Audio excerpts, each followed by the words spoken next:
Había una casa humilde al borde de un barrio olvidado, donde el concreto se agrietaba y la lluvia dejaba más barro que esperanza. Allí vivía doña Teresa, una anciana de 73 años, delgada y de manos curtidas por los años, con una mirada serena que ocultaba la lucha diaria. Su mundo entero giraba alrededor de Camila, su nieta de apenas 7 años. Camila tenía unos ojos enormes, como pozos de luz en la penumbra de su vida, y una inteligencia precoz que desarmaba a cualquiera, menos a los que la juzgaban por su pobreza. Doña Teresa se ganaba unos soles, vendiendo empanadas frente a una escuela privada. A diario observaba pasar a padres en camionetas lujosas, con trajes de diseñador y miradas que ni la rozaban. Era invisible para ellos, como si la dignidad viniera envuelta en fajos de billetes o apellidos de abolengo. A veces, los niños ricos lanzaban sus empaques vacíos a sus pies sin mirarla. Camila se agachaba y los recogía, no porque le dijeran que lo hiciera, sino porque sabía que su abuela necesitaba mantener la esquinita limpia para que el director no las echara. Un día, un millonario influyente, el señor Beltrán, se detuvo frente al puesto, no para comprar, sino para despreciar.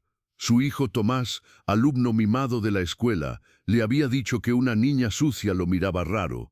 Ensucian la vista. Esta zona ya parece mercado, dijo Beltrán en voz alta, mientras todos lo escuchaban. Camila bajó la mirada, humillada. Doña Teresa no dijo nada, aunque por dentro le ardía la impotencia. No por ella, sino por su nieta. Las cosas escalaron rápido. Días después, llegó una orden del juzgado de familia. Camila sería retirada de la custodia de doña Teresa de forma inmediata. El motivo: ambiente no apto para el desarrollo integral de la menor. Una denuncia anónima, avalada por informes de asistentes sociales que jamás pisaron su casa, dictó su destino. Beltrán tenía amigos en los pasillos del poder. Esa mirada rara de Camila fue la chispa. Cuando vinieron por la niña, ella gritó, lloró, se aferró a las piernas de su abuela con fuerza, como si ese abrazo pudiera detener el mundo. «No me lleves, no me saques de aquí, no me saques de mi casa», pero no importó. Camila fue subida a una camioneta gris y doña Teresa cayó de rodillas en la acera. Nadie ayudó, nadie protestó. Solo los gritos de la niña se alejaban mientras los vecinos miraban por las ventanas, con esa mezcla de miedo y resignación tan común donde manda el dinero. Esa noche el silencio lo llenó todo. Doña Teresa no cenó, ni lloró. Solo se sentó frente al cuaderno de su nieta, donde ella había dibujado un arco iris con una casa pequeña y 2 personas, una viejita y una niña de trenzas. Abajo, en letra torcida decía, «Mi casa feliz». La abuela sabía que no tenía recursos, que ante los tribunales sería tratada como una carga social, una pobre mujer senil sin credibilidad. Sin embargo, también sabía que dentro de esa niña se escondía una voz poderosa, una verdad capaz de romper cualquier red de privilegios si encontraba un canal para salir. El dolor se volvió combustible, y sin saber cómo, sin abogados ni influencias, doña Teresa empezó a moverse, a preguntar, a golpear puertas, a escribir cartas. Muchas le fueron devueltas sin abrir. Pero cada negativa aumentaba su convicción. Su nieta era más que una estadística. Y ella, una anciana pobre, era mucho más que lo que esa jueza o ese millonario creían ver. Y mientras tanto Camila no se quedó callada. La sala de audiencias era fría, solemne, con ese eco hueco que apaga emociones. Frente al estrado se encontraba la jueza Elvira Montoya, una mujer de gesto impenetrable, conocida por su inflexibilidad.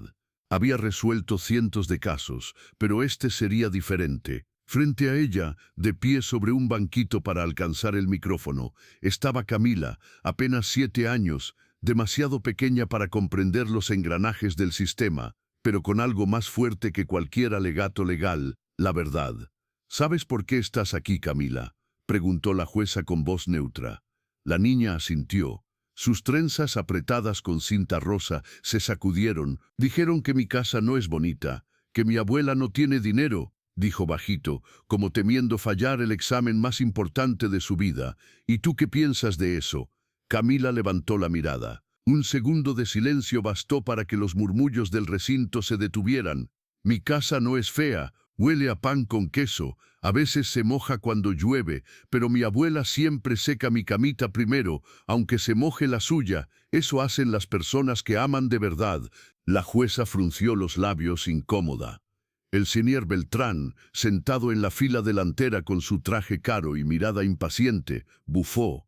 Para él, esa niña era una molestia, un obstáculo menor. Había movido sus contactos para acelerar el proceso. Quería a Camila bajo protección estatal cuanto antes. Tenía sus motivos, oscuros y egoístas, que poco tenían que ver con el bienestar de la niña.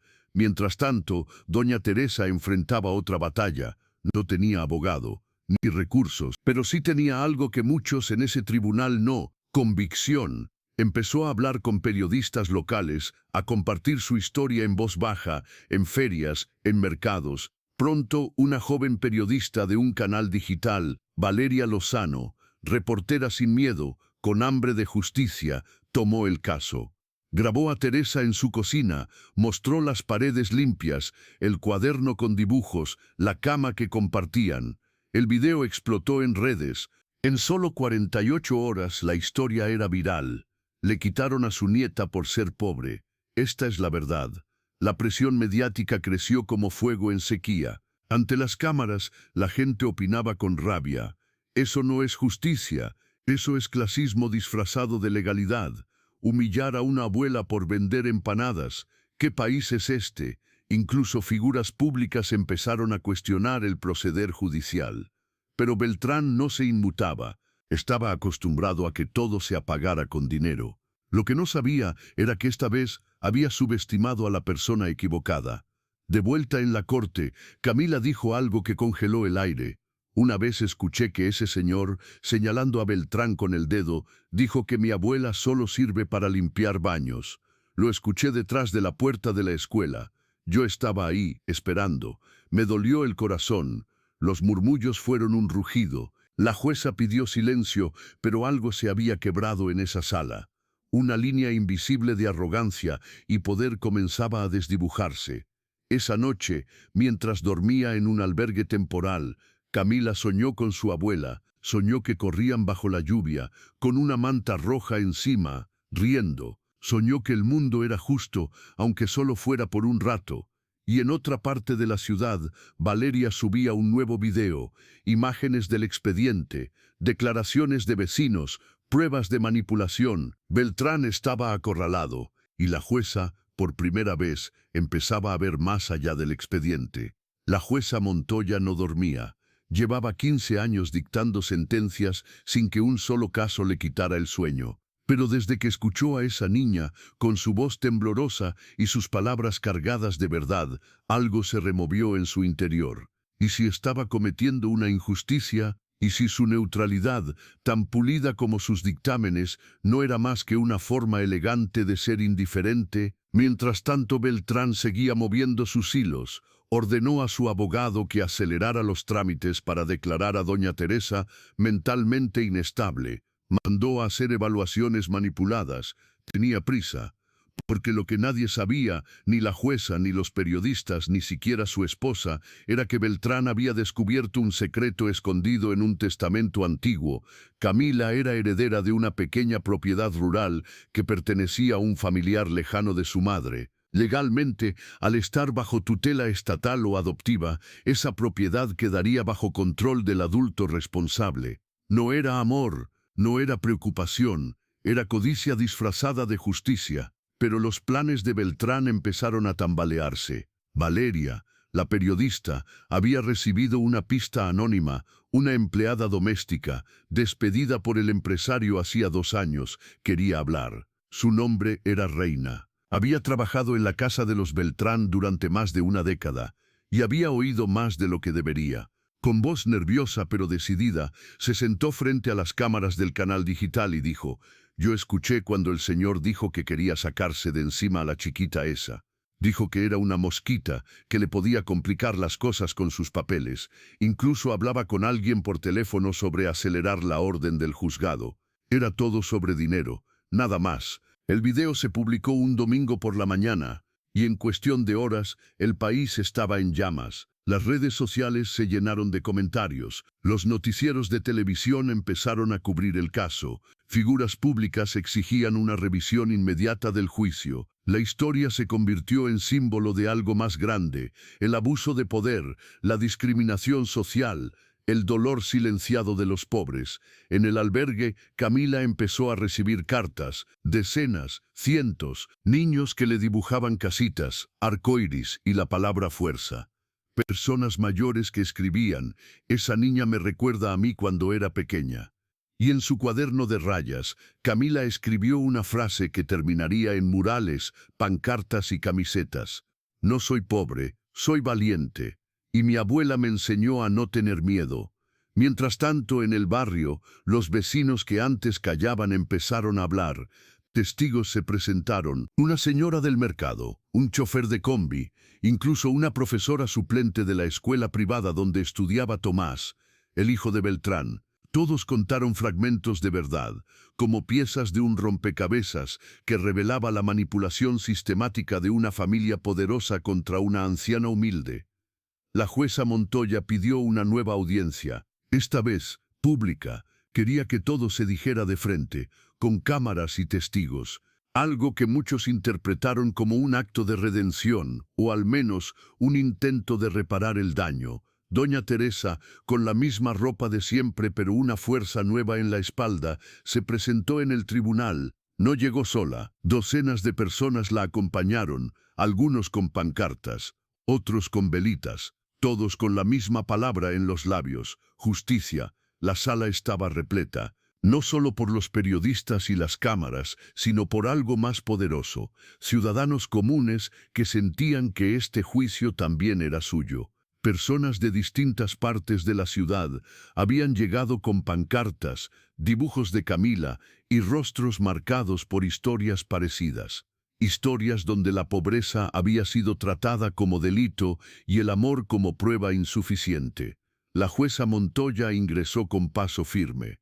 Esta vez no ocultaba su inquietud. Sabía que cada palabra que pronunciara sería escuchada no solo por ese recinto, sino por millones. Orden en la sala, dijo, aunque el eco de murmullos persistía como un oleaje sordo. Doña Teresa estaba allí, sola, con su vestido modesto y un moño bien hecho, pero algo en su postura había cambiado. Ya no era la abuela invisible.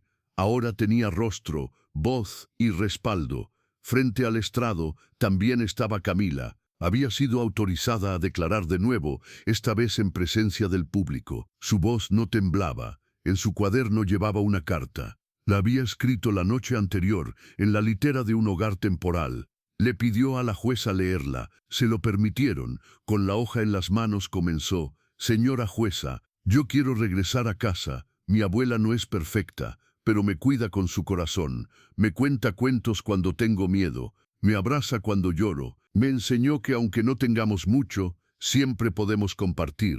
Yo no quiero juguetes nuevos, yo quiero que me lean mi cuento otra vez. No quiero una casa gigante, solo quiero mi techo de siempre. Y si ser pobre es un crimen, entonces todos los cuentos que me contó eran mentira. Un silencio helado se adueñó del tribunal. Algunos lloraron. Otros bajaron la mirada, y entonces se escuchó algo inesperado. Aplausos, primero tímidos, luego generalizados. La jueza golpeó la mesa con su mazo, pero incluso ella tuvo que contener la emoción. Orden en la sala, repitió, pero el corazón de todos estaba ya fuera de las reglas. El siguiente testimonio fue de Reina, la ex empleada de Beltrán. Enfrentó al empresario con la voz rota, pero firme. Usted no quería proteger a esa niña, usted quería lo que venía con ella. Lo escuché con mis propios oídos, y callé muchos años, pero ya no más. Beltrán se estremeció. Su abogado intentó desestimar el testimonio, pero la jueza ordenó que se incorporara como prueba. Entonces, en un último intento desesperado, el empresario pidió la palabra. Esto es un circo, esa anciana no tiene con qué criar a nadie. Esta niña puede tenerlo todo y ustedes están dejándola en el barro. Y ahí ocurrió algo inesperado. Camila caminó sola hacia Beltrán, lo miró con sus ojos gigantes y dijo, yo ya tengo todo, lo tengo desde que nací. Y lo que usted tiene, señor, no se compra. Silencio absoluto, ni un suspiro. Fue como si el tiempo se detuviera. La jueza Montoya respiró profundo, luego se inclinó hacia el micrófono con voz solemne. Se suspende la audiencia para deliberación. El fallo será emitido en 48 horas. Esa noche, mientras la ciudad dormía, el país entero revivía la audiencia en sus pantallas. Hashtags como Camila Valiente, Doña Teresa es familia y Justiciano se compra estallaron en redes sociales. Camila dormía abrazada a una carta de su abuela. Doña Teresa, en su cuarto humilde, miraba el techo y repetía en sus pensamientos: «No me la devuelvas, Dios, devuélvemela libre». Y en algún rincón del juzgado, la jueza Montoya escribía en silencio quizás la sentencia más importante de su vida. El reloj marcaba las 9 a.m., el aire olía a tensión y esperanza. Afuera del juzgado, una multitud esperaba en silencio. No había banderas, no había cánticos, solo miradas fijas en la puerta, como si al observar intentaran torcer el destino. Adentro, la jueza Elvira Montoya entró con el rostro desencajado. No era debilidad, era humanidad. Había pasado noches revisando archivos, grabaciones, testimonios. Había leído los informes oficiales y los no oficiales. Por primera vez en mucho tiempo, no dictaría desde la ley, sino desde la justicia. Camila se sentó junto a su abuela, quien la envolvía en sus brazos como si su abrazo pudiera protegerla del veredicto. Beltrán estaba presente también, con su mirada cínica, confiado aún en los resortes ocultos del poder. La jueza carraspeó. Todos se tensaron. Este tribunal ha evaluado cuidadosamente los hechos, los testimonios y las pruebas reunidas durante las últimas semanas. Se trata de algo más que un caso de custodia. Se trata de un caso de dignidad, y no de la dignidad de quienes poseen títulos, cuentas bancarias o propiedades, sino de la dignidad más profunda, la del amor sincero, un silencio denso. Por tanto, este tribunal resuelve restituir la custodia total de la menor Camila Reyes a su abuela, Teresa Reyes, con efecto inmediato e irrevocable. La sala estalló en aplausos, gritos, lágrimas. Camila abrazó a su abuela con la fuerza de todos los días perdidos, y doña Teresa rompió en llanto. No de derrota, sino de victoria, una victoria con nombre, rostro y cicatrices. Pero no terminó ahí.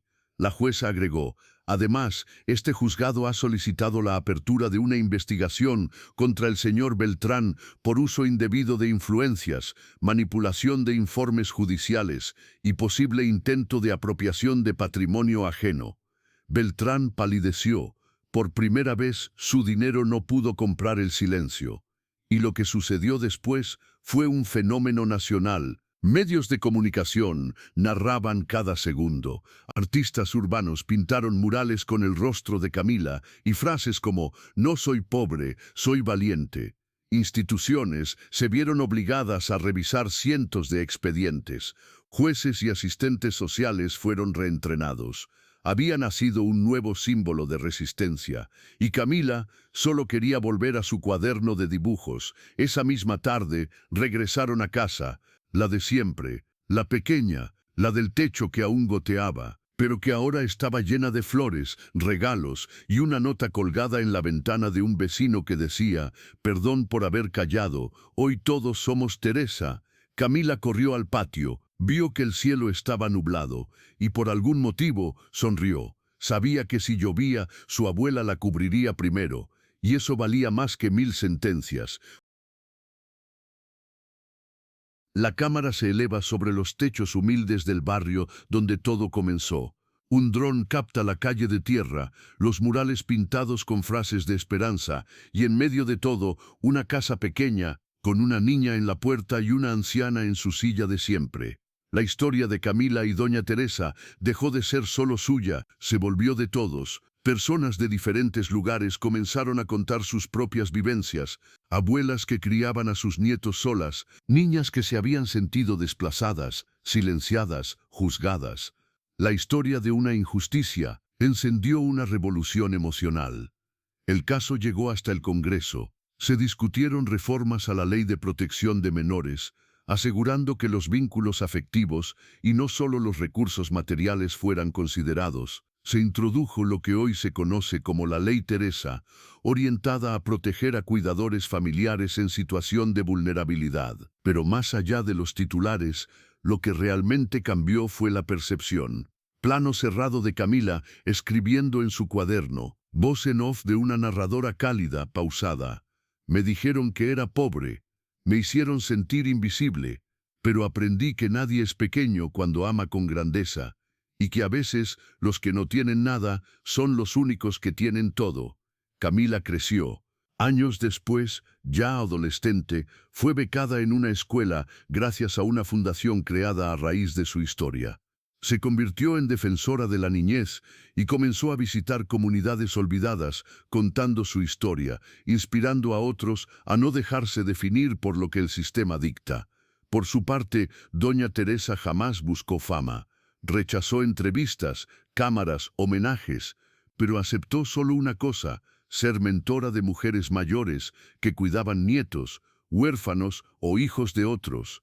Creó un pequeño círculo al que llamó el tejido del coraje. En ese espacio, cada mujer contaba su historia y tejía una manta que simbolizaba su resistencia. Transición visual, mantitas de colores superpuestas que se extienden hasta cubrir el suelo de una plaza. Voz en off, el amor no se mide en billetes, se mide en sacrificios, en silencio compartido, en resistir aunque duela.